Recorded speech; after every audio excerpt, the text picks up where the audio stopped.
Sup YouTube, my name's Kaminari Denki and welcome to another video. So, back in high school, a lot of people called me Pikachu, which I honestly didn't complain about. However, I felt like if they were going to assign a Pokemon to me, they could have done a way better job than just picking the most popular electric Pokemon. And going with that logic, I think I can do a better job at that. And not just for me, but for everyone I was in school with. So today I'm going to be assigning Pokemon to every one of my former classmates. So yeah, let's do this. So I'm going to be going through everyone in order of class seating, and first up is Aoyama. Why he gets to be first, I don't know, and we're not going to get into it. So for him, I have assigned the Pokemon Remoraid, because one of the main ways Remoraid attacks is by shooting little jets of water, which kind of reminded me of Naval Laser. However, there's one Pokemon attack that really is Naval Laser, Hyper Beam, because after successfully hitting Hyper Beam, the user needs to rest. Literally, that is Naval Laser. And believe it or not, Remoraid can learn Hyper Beam. In seat number 2, we have Mina. Mina is a Poipole, a playful little alien who likes to spit out acid. Also aesthetically, Poipole definitely suits Mina. In third seat, we have Suchan. She is a Politoad, a cute little froggy, and I mean, look at that thing. Can you not just hear it saying Kero? Fourth seat is Ida. This one took me a while because I went looking at fast Pokemon, I went looking at tall Pokemon, I went looking at steel Pokemon, and I didn't find anything that I really liked for him. There was, however, one Pokemon that I felt just aesthetically fit him so well, and that was Silvally.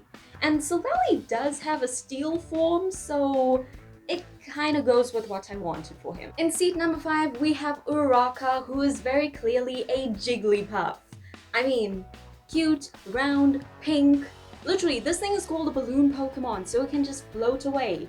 That is 100% Uraraka. In the 6th seat, we have Ojiro, and this dude is an Apom.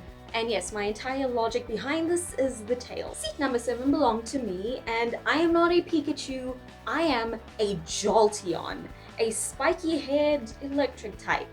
Also, Kyoka sometimes calls me a golden retriever boyfriend, so I mean, it kinda looks like a golden retriever.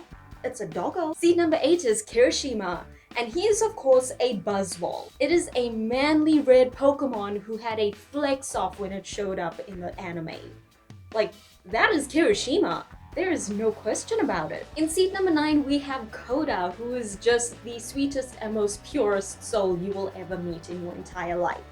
And for that reasoning alone, I think he's a Teddiursa. Like, you just want to hug and protect the dude. Seat number 10 goes to Sato, and I've actually assigned him the Pokemon Ursaring because Ursaring likes to go in search of food. And I mean, his quirk does involve eating food, and I feel like Munchlax is just too small and seemingly powerless to be Sato, so I went with Ursaring. Also, it just kind of fits to have a Teddiursa and an Ursaring next to each other.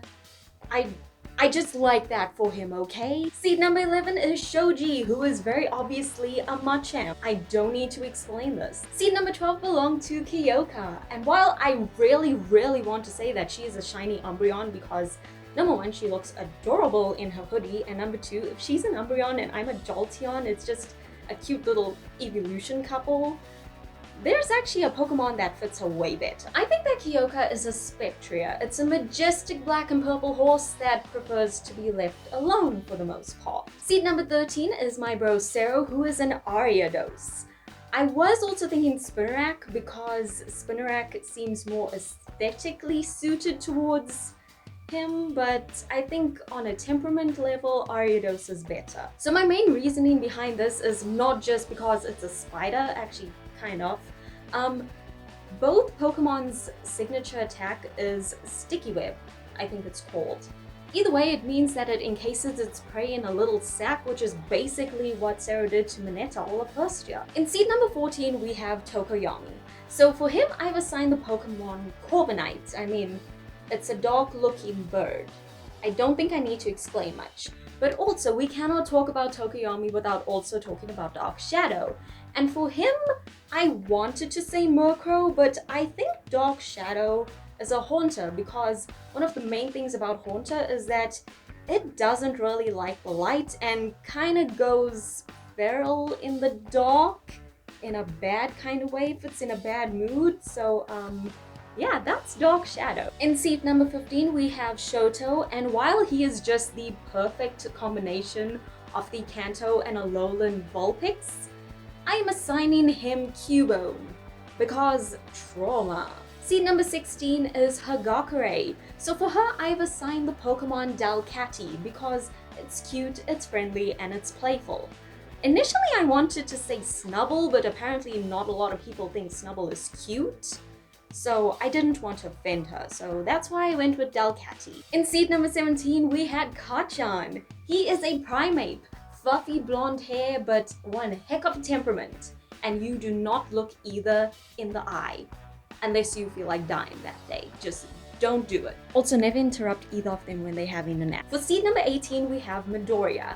He is a Ferrothorn, because while its limbs are very powerful and destructive, it also knows self-destruct, which I feel is an essential move to have if I'm assigning a Pokemon to this guy. In seat number 19, we have Mineta, and for him, I've assigned the Pokemon Relo, because it's a tiny little Pokemon whose most prized possession is a gunky, sticky little ball that it values more than its own life, and I guarantee no one wants to touch either. And last but not least, we have the lovely Yaoyorosa in C20. There are so many elegant Pokemon I could have chosen for her, but I ended up going with Ordino because I feel like its temperament just suits her so well, and for lack of a better word, I feel like the best one to explain her would be motherly. She just is kind and caring for everyone. And yes, I guess that could also apply to Chansey or Blissey, but I don't know, there's just something about Ordino that screams Yaoyorosa to me. So there is one bonus person I want to assign a Pokemon to, which is obviously Aizawa Sensei. I think that he is a Dunsparce. It's a little yellow thing that lies on the floor, but it has the move Glare.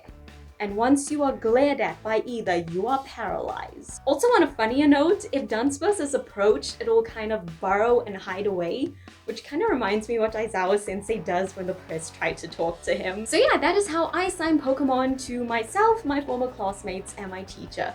Hopefully you guys enjoyed this. If you think that there's Pokemon that are better for anyone, let me know about it down in the comments. And also let me know if you want me to assign Pokemon to more people I went to school with. But yeah, that is it for this video. I hope you guys enjoyed it. If you did, be sure to like it, share it if you think someone else will enjoy it, and if you're new and want to see new videos from me or whoever else may appear on this channel, be sure to hit subscribe and book the bell. I think that is everything I had to say. I need to charge the battery of this camera because it's dying. This took me a while to do, but anyways, I'm gonna go, and until the next video, you just keep rocking.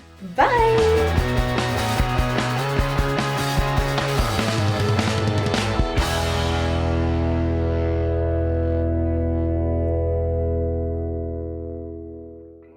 When I said the battery was dying, I was not kidding. Look at that.